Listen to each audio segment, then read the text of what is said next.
They shall mount up with wings like eagles. They shall run and not be weary. They shall walk and not faint. Our speaker tonight is Jennifer, formerly Jennifer Maylard, Jennifer Howard now. Jennifer was born and grew up here in Port City. She attended schools here and graduated from high school in 2001. Jennifer's first child, Natalie Trebon, was born in February of 2004. She was born with a rare disease called mitochondrial disease. And there's a more technical name listed in your bulletin. Natalie lived for over 5 years and passed away in January of 2010.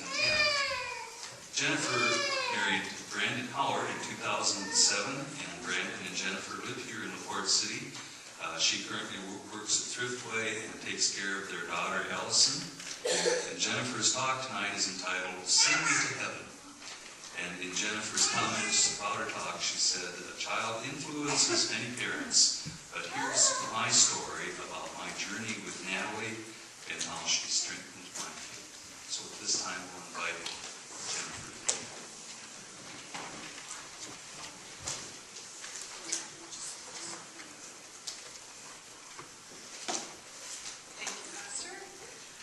First off, I'd like to take a moment and pray for the 3 people that were involved in the tragic crash yesterday. I pray for the families of all involved, and remember Bob Palmer, and pray for the recovery of Pat Town Palmer and Orla Benson. Throughout my childhood, I was constantly involved in this church, from Sunday school to confirmation, and Trinity Singers +1 to choir. I never thought twice about my faith. It was just there. In February 2004, Natalie Diane was born. Her birth was normal, and she passed all of her screenings until her hearing test. We were told not to worry because she showed physical signs of hearing, turning her head to a voice and seeming to hear keys jingle. At 3 months old, she wasn't tracking, batting at toys, or even seeming to interact with us. An evaluation by her family doctor referred her to the Children's Hospital in Iowa City. From there, we had many more tests and evaluations done. She was referred to a doctor in Atlanta for testing for mitochondrial disease because a fresh muscle biopsy isn't done anywhere in Iowa or the surrounding states. This was our last and best hope for an official diagnosis that never came. We know that Natalie had mitochondrial disease that affected her brain, but we really don't know more than that. Mitochondrial disease affects many more adults and children than most of you realize. Mitochondrial disease affects the mitochondria in certain cells. We do know that Natalie's type was encephalomyopathy, meaning that the brain was weak or taking in oxygen, but not converting it into enough energy to allow her brain to function correctly. She wasn't able to control her body movements. She was confined to a bed, a wheelchair, or our arms. We were told when she was about a year old that she would have a couple months to a couple years. She was nearly 6. She doubled what the doctors thought. After all the testing, procedures, and evaluations, I gave up. I took all the blame. I must have done something wrong to have something so horrible happen to such a beautiful little girl. 2 years into our battle, I accepted that she wasn't going to miraculously be fixed. I grieved for the life she was given that we would never enjoy together. I was angry. I was so mad at God for putting us through this. I didn't want to hear that God only gives us what we can handle, or that God had a plan for us. I didn't care what I was going through. What about my child? This sweet child that would never go to school, sing in choir, graduate, get married, or have beautiful children of her own. How could he do this to her? After losing a job for my lack of focus, I stayed home and did all of the caregiving for my daughter, with welcome breaks when Ryan, her father, and Jamie, his girlfriend, would have her. Jamie entering the situation was a blessing in disguise at first. She ended up keeping me sane. She was a shoulder and ear, and she was one of the few people I trusted Natalie with. She cared for her as if she were her own child. That meant more to me than anyone will ever know. As time went by and Natalie's health started to deteriorate, I began to pray for peace for my girl's mind and body. I wanted the seizures to stop. I wanted her to stop fighting with every heartbeat. I started going to church again, and Natalie got worse. For days, weeks, and months, my prayers focused only on my little girl and peace for her. Natalie's journey in heaven began January 6, 2010. She is now healthy and whole. She can run and jump, sing and play. My faith is different. It's not always about going to church for me. Attending services makes my heart happy. But even when I'm not in attendance, I believe God and my little girl are with me. I believe He has led me to my future.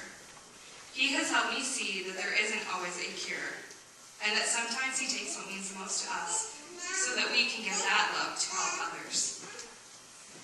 God's purpose for me is to help families of other angels get the best memorial or tribute they deserve. Sing Me to Heaven is Natalie's inspiration. With a special gift on Christmas from my mom Diane and Scott, Sing Me to Heaven is becoming real. I have an amazing board of directors who each had a special bond with my daughter and me. I thank God daily for giving me this chance, for giving me the strength to overcome a parent's worst nightmare, and also for leading my mom, my rock, along the same path. I have met some of the most amazing people on this unexpected journey. God sent these people to me to carry me through, but He also made sure I was a fighter for Natalie, that I was an advocate for her rights. I definitely made many mistakes, but I did the best I could. I have an amazing support system. My husband, Brandon, who bonded with Natalie from the first day he met her and wasn't afraid of her disease. My brother and Natalie's uncle, who always knew just what she needed. He always had an eye on her. Friends that may not have understood at the time, but were still there for me when I needed them. And I can't forget my other little girl, Allison Natalie. She puts a smile on my face every day, and I have no doubt in my mind that Natalie told God that I needed Allison to help me through. I had an amazing hospice staff who were honest, straightforward, and who cared deeply for Natalie and her family. I could call each member of my hospice and hospice team when Natalie was having a good day and laughing her contagious laugh. It brightened their days. Her laugh was beautiful, and that was our miracle. There is a saying that goes, the first time her laughter unfurled its wings in the wind, we knew our lives would never be the same. That was Natalie's laughter. That is the sound I miss every single day. A few years ago, I never thought I'd be standing here talking about this. That's the funny thing about faith. You never know where it could take you. I never thought when I was 21 that I'd have gone through such an amazing journey and be beginning a new one before I was 30. I've been through the ringer, and I'm standing here saying that I am strong enough. My beliefs are the foundation of who I've become. My heart is still bruised, but I know I will make it through. The Sing Me to Heaven Foundation is to help families give a proper tribute to a child they have lost to a disease. I came up with the name from a song I sang in high school choir. It was a favorite, and I know why now. I thought of this song while I was thinking of names for my foundation, because I liked the way one word sounded in the song. That word is requiem. A requiem is a mass for the dead, a Catholic mass for the dead. After learning this and a few other signs, I contacted the creator of Sing Me to Heaven. On my birthday in December, I woke up to an email from him saying that him and his wife gave their approval and that I wouldn't have to worry about the legalities of any copyrights. Talk about the best birthday present ever. As I've mentioned, my path in life is supposed to go a different direction. I've learned to cherish what I have. The things God has taught me about my faith makes my scripture verse and the hymn all the more true and inspiring. Natalie was always my strength, and now she really does raise me up on eagle's wings. Thank you all for coming tonight, and I appreciate the opportunity to share my story.